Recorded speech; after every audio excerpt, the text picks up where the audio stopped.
So, according to Wikipedia, there are 2,782 named characters in the Wheel of Time. So, I'm going to begin systematically going through and analyzing. No, I am not going to do that. That would be insane. But I do want to spend some time talking about characters that I think are worth delving into. And the first of these is going to be Nynaeve. Full disclosure, Nynaeve is hands down my favorite character in these books. I love her. But I know that she is, well, she's a divisive character. She's what I would call a strong flavor. She's the cilantro of characters, you know? For people like me, she adds spice and tang to whatever she's in, but for a lot of people, cilantro tastes like soap. And so a lot of people, they really don't like Nynaeve. And no hate to them, you know. She is, like I said, she's a strong flavor. If you don't like her, you don't like her. One of the things I really love doing is reading or watching or listening through a podcast to people who are going through the Wheel of Time for the first time. And one of the things that tends to come out of that is people going through Wheel of Time for the first time tend to not like Nynaeve. And it's actually funny because I can't remember if I liked her when I first read these books either. I have no idea. I love her now. And it's always interesting watching these people just sort of come to be really irritated and annoyed by her. I understand it. She is an incredibly flawed character, incredibly. And I love that about her. I know that's a weird thing to say, but I love her flaws because to me they are incredibly human and understandable. There have been other videos out there made about Nynaeve, most notably the 2 videos made by Daniel Green that go into her character and into how he feels that her character needs to be thought of to adapt it for the series. And they're great videos, absolutely. But those videos are actually the reason I wanted to make my video. Not because I thought that there was anything wrong in those videos, but just because there was something important in Nynaeve's character, at least according to me. Of course, this is all going to be opinion. This is analyzing a fictional character. It's going to be subjective. But in my opinion, there's just an aspect to who Nynaeve is and why she is the way she is that wasn't necessarily explored, at least not to the level that I wish it had been, which is why this video exists. And quite honestly, is why this whole channel exists. Making this video was the reason I made this channel in the first place. So let's start talking about Nynaeve. The first thing that everyone will talk about with Nynaeve is that she is, you know, she's Mama Bear. She wants to protect her people. That's the whole reason she is in this group in the first place. It's the reason she left Emond's Field, was to keep the 4 children safe. I mean, they're not children, they're young adults, although Egwene kind of was 16, so I guess she was a child. But basically, these kids were, for all intents and purposes, kidnapped in the middle of the night by the weird witch and her warder who came to town the same time that they were attacked by monsters and then just disappeared with these 4 kids. And Nynaeve has gone to save them. And throughout the books, you see that characteristic in her. She is going to do whatever she can to protect her people. And I think even people who don't particularly like Nynaeve recognize this and see this as a net positive. There are times when it can be irritating, but for the most part, it's a good side of her. And it's true, right up until the final book and the final scenes, she is there doing her best to protect Rand. And she does it with all of them, even with Matt, who drives her crazy. She will do what she can to protect him. It's something that doesn't get talked about all that much, but that whole thing with Tylan, Nynaeve was literally the only character who came to his defense. Everyone else laughed it off. And, oh, isn't that funny what's happening to Matt? But Nynaeve tried to defend him and protect him and was sort of laughed off for doing it. But she was the only one who saw what was happening for what it was. And I think that that's a great thing, that Nynaeve will always go to bat.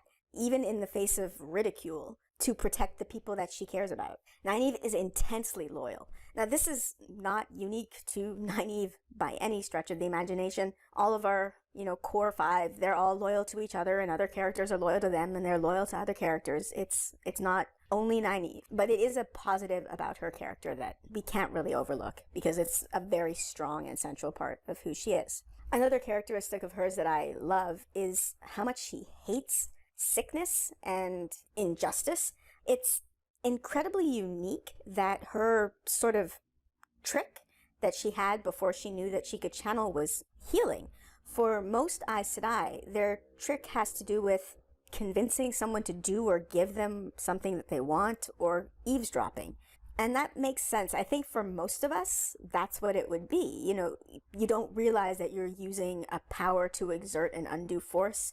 You're just trying to get something that you want. It's amazing that for Nynaeve, the thing that she wanted most was not a selfish thing. For most people, it would be a selfish thing. For Nynaeve, it was healing. I love that aspect of who she is, that suffering and pain. It's such an anathema to her that she has to fight it. And she has to fight it so much that it can cause her to get angry enough to reach through her block just by seeing suffering. Suffering alone makes her so angry that she can get past her block. But now we get to the heart of this video.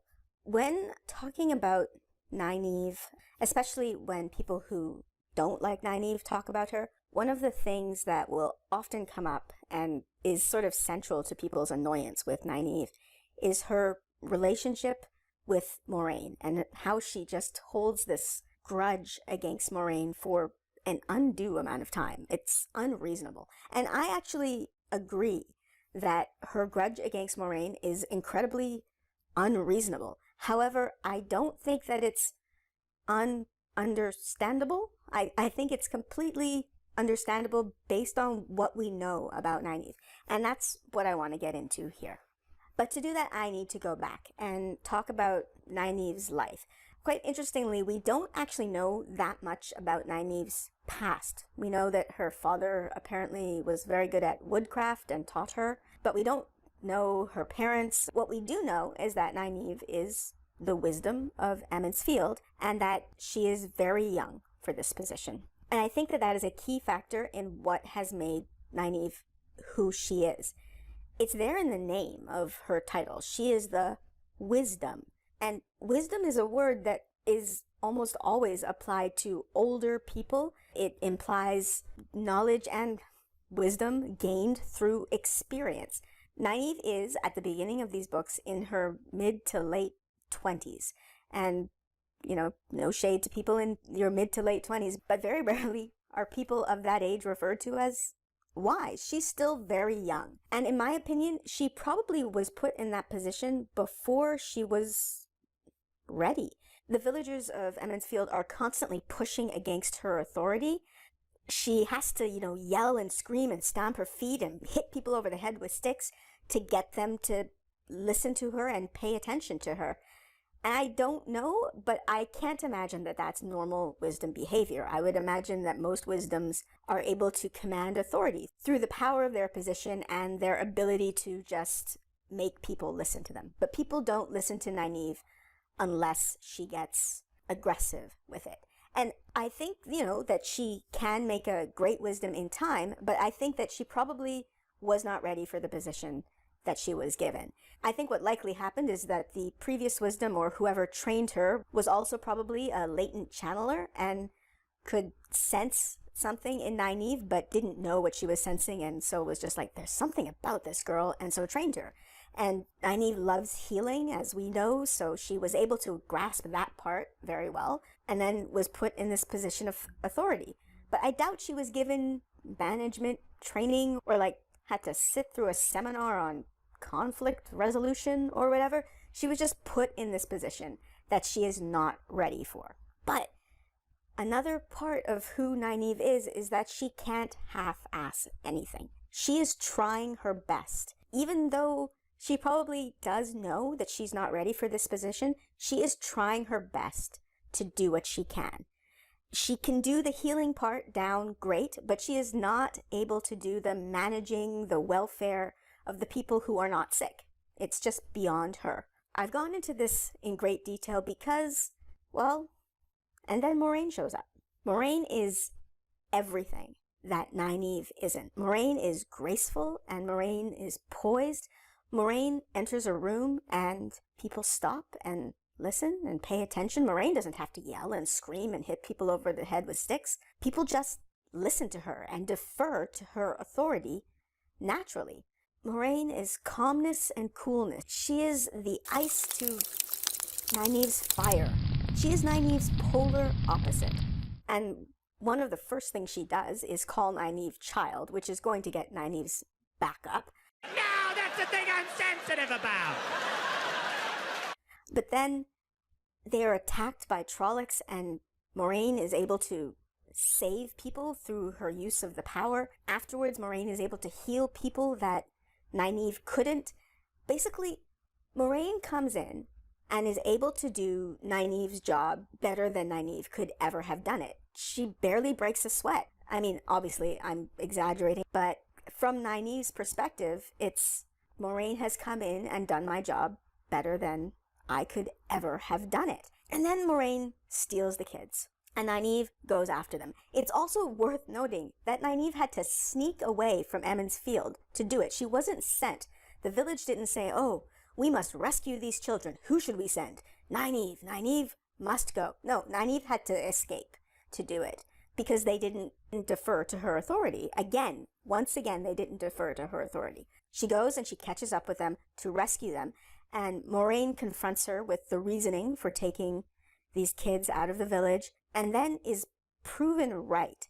And in being proven right, once again, Moiraine does Nynaeve's job better than she would have done. Basically, if Nynaeve had succeeded in her goal of rescuing these children from the Aes Sedai and her warder who stole them, the kids would have died. She would have failed at her job again. She would have failed in Emond's Field during the Trolloc attack if Moiraine hadn't been there. And if she had succeeded in fulfilling the mission that she went and left Emond's Field for to do, she once again would have failed. Moiraine once again did her job that she is trying her damnedest to do well. Moiraine once again did her job better than she could ever have done it. Moiraine just makes Nynaeve feel small. And I think that that is at the core of Nynaeve's resentment towards Moiraine for the majority of these books. I don't think Nynaeve is examining herself and recognizing that that's what it is. She puts a name to it that I think is an inaccurate name, but I think that's what it is. Moiraine makes her feel inadequate. And I don't know about you, but being around people who make me feel inadequate is not fun. And then, almost as if it's the icing on the cake of Nynaeve's insecurity, one of the first things Moiraine does to her, or for her, or to her, I'm not sure which word is the best word to use for this, but one of the first things Moiraine does when she finally has a conversation with Nynaeve is tell Nynaeve that she can channel. She reveals a secret that Nynaeve didn't know about herself and that Nynaeve hates about herself. Again, I don't know about you, but I don't like people who come at me and reveal my secrets either.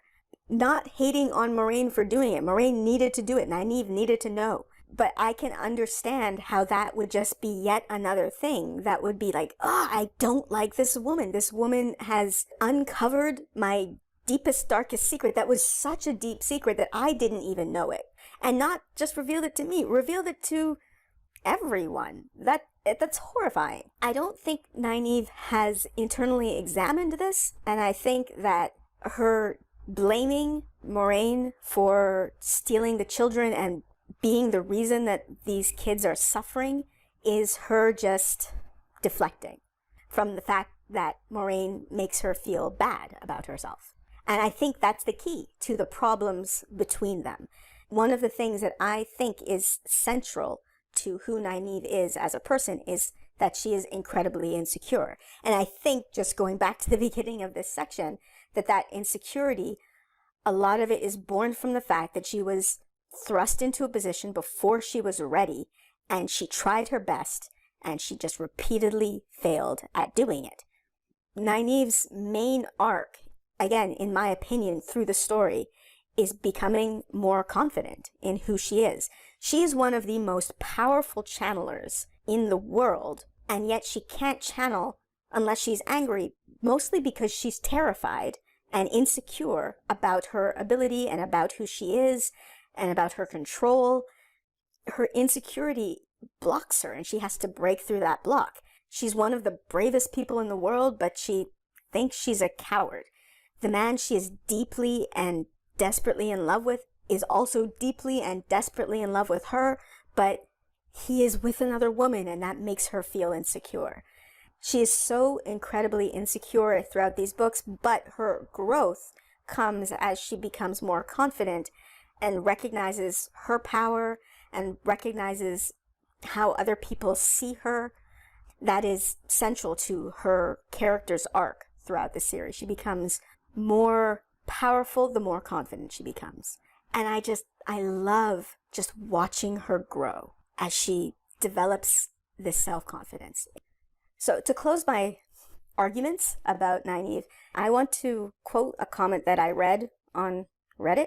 Not by me, I wish I had thought of this, but another Redditor by the name of TJ Puba, I believe, described Nynaeve in this way, and I think it is a perfect summation of who she is as a character. She is the person who will give all the fucks, always. And that is just, it's so true. Nynaeve is incapable of not caring. She will always care. For good or for ill, she will always care. And yeah, so that's why I love her. So yeah, that's it. Those are my thoughts on Nynaeve, and I would love to hear yours. She is my favorite character, so you know my opinion.